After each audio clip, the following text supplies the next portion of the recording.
여러분, 국토교통부 장관이 바뀌었습니다. 김현미 장관에서 변창흠 장관으로 말입니다.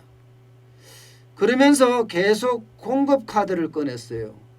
예, 공급을 많이 하겠다 이 이야기 말입니다. 게다가 지금까지 이야기하는 공공임대에 대한 공급 말은 또 쑥 들어가고요.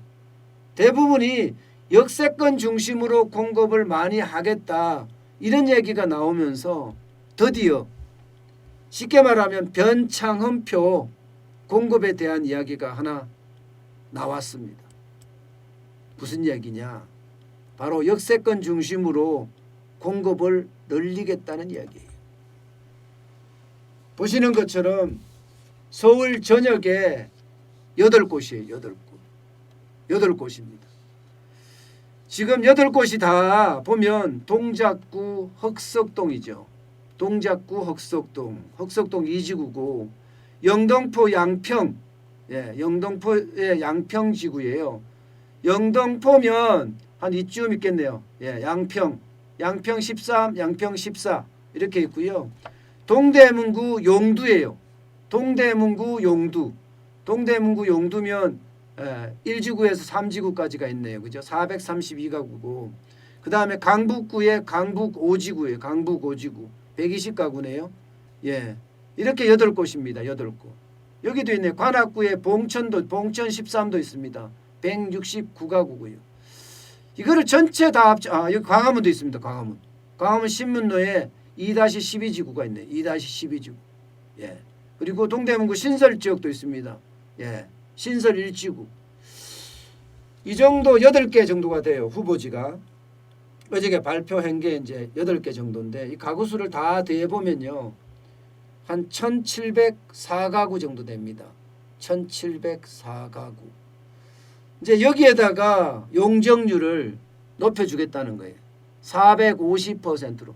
다 역세권입니다. 전부 다 역앞에 있는 거예요. 다 역앞에. 역세권. 역세권이라는 게 기준이 500m라고 했죠. 반경 500m. 예. 그래서 이제 이렇게 만들겠다 이야기를 하는데 일단 1704가구를 공급하겠다는 자체 여기에서 이제 앞으로 450%가 되니까 4700가구를 공급하겠다. 그러면 2000가구가 늘어나네요. 그죠? 2000가구. 예. 뭔가 늘어나는 조짐. 일단 이거를 보면 어떤 생각이 드세요? 많은 사람들이 저기 가서 빨리 사겠다 이런 생각 들죠. 실제로도 많이 사고 있고. 그 중에서도 규모가 제일 큰 쪽이 어딘가 하면요. 보시다시피 이 흑석지구입니다. 흑석지구가 270가구예요. 270가구. 여기가 이제 용적률이 좀 세게 적용이 된다고 하면 1300가구 정도 공급이 될 거라고 예상을 해요. 아마 이쪽은 아마 많은 사람들이 막 달려가서 살 거예요. 서장훈 씨가 아마 여기 있죠. 그죠? 서장훈 빌딩이 여기 있을 거예요. 아마. 그 다음에 광화문도 지금 보면 굉장히 클 가능성입니다. 여기는 용적률을 얼마나 적용할지 모르지만 만약에 900% 적용한다 그러면 아마 공급이 굉장히 많이 일어나지 않을까 이렇게 예상하고 있습니다. 일단 많은 사람들이 이게 8곳이 발표가 되니까 미리 움직인 사람들은 8곳 이미 역세권 말이 나오자마자 역세권 중심으로 많은 사람들이 사고 팔고 했습니다. 벌써. 그래서 많이 올라갔어요. 사실은. 많이 올라갔어요. 예.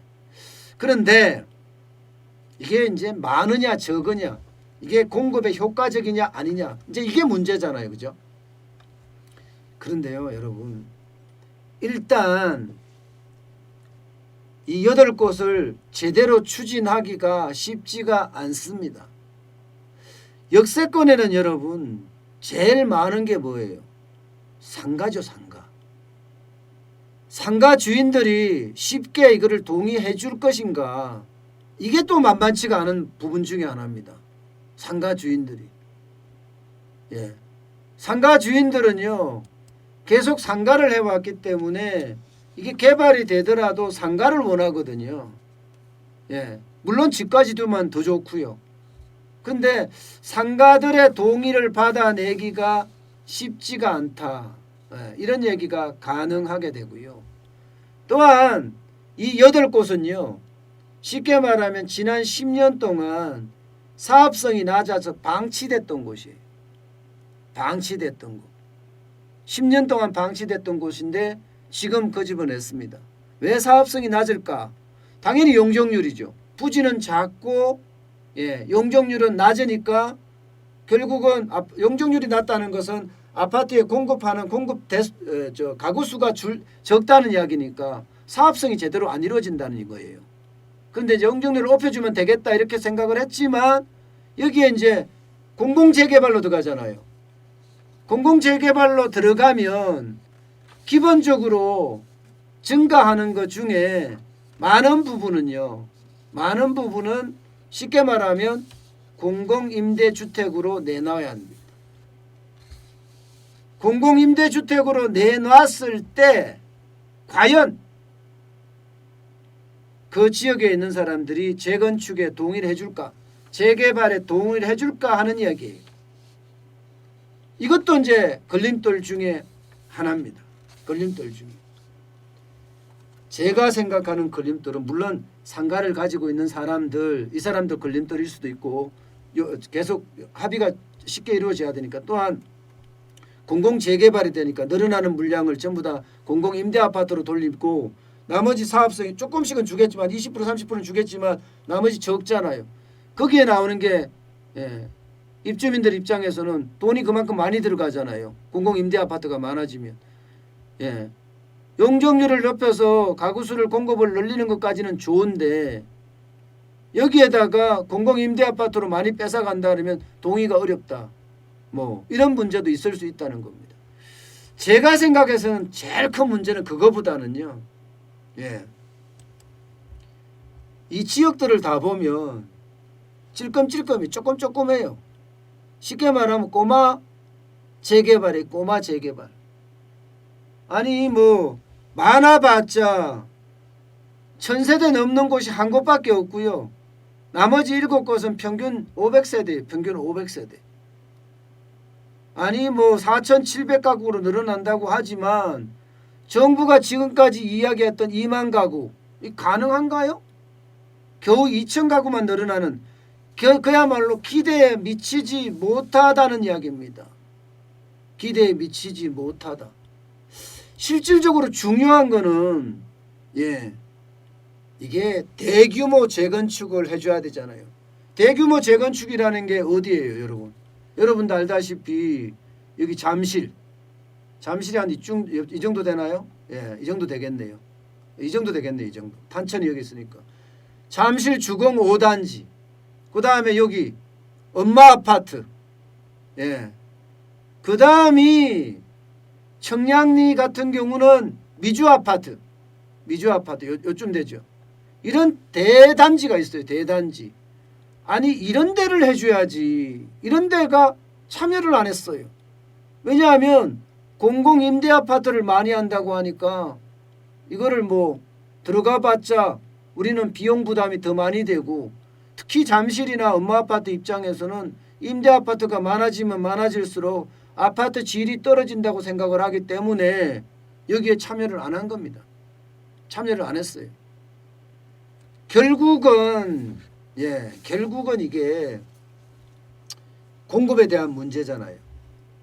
공급이 정부는 2만 가구 한다 그랬는데 이래 갖고는 안 된다 이렇게 생각이 들고, 더 큰 문제는 여러분 이게 보시면 올해 공급 물량이 굉장히 적고 작년에 반토막 작년에는 5만 가구에 육박했습니다. 48,758가구예요. 그런데 올해는 26,040가구예요.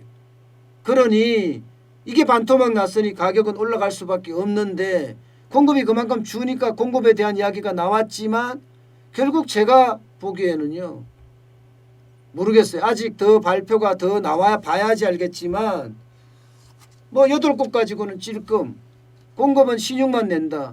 지금까지 규제 중심의 정책이 공급 중심으로 변한다 이렇게 이야기를 하지만 과연 공급 중심으로 변했느냐 이것도 다시 한번 봐야 된다. 잘못하면 지금까지 했던 것처럼 경제에서 좋은 지표만 뽑아내서 우리 경제 잘 들어가고 있다 이렇게 이야기하는 것처럼 공급이라는 말은 꺼내서 공급을 하고 있지만 찔끔 공급으로 누구 논리나 이런 이야기도 들을 수 있는 그런 상황이다 이렇게 보입니다. 예. 어쨌든 모르겠어요. 좀 더 두고 보자고요. 두고 보는데 공급은 대규모 공급이 일어나야 합니다. 그래야지 부동산을 잡든지 그렇게 되는 건데 지금처럼 규제 일변도로 가면서 공급은 찔끔? 에이구 이렇게 해서는 부동산 해법 없습니다. 부동산 정책의 대전환 규제 중심에서 공급 중심으로 대전환이 되지 않는 한 부동산을 잡기가 어렵습니다.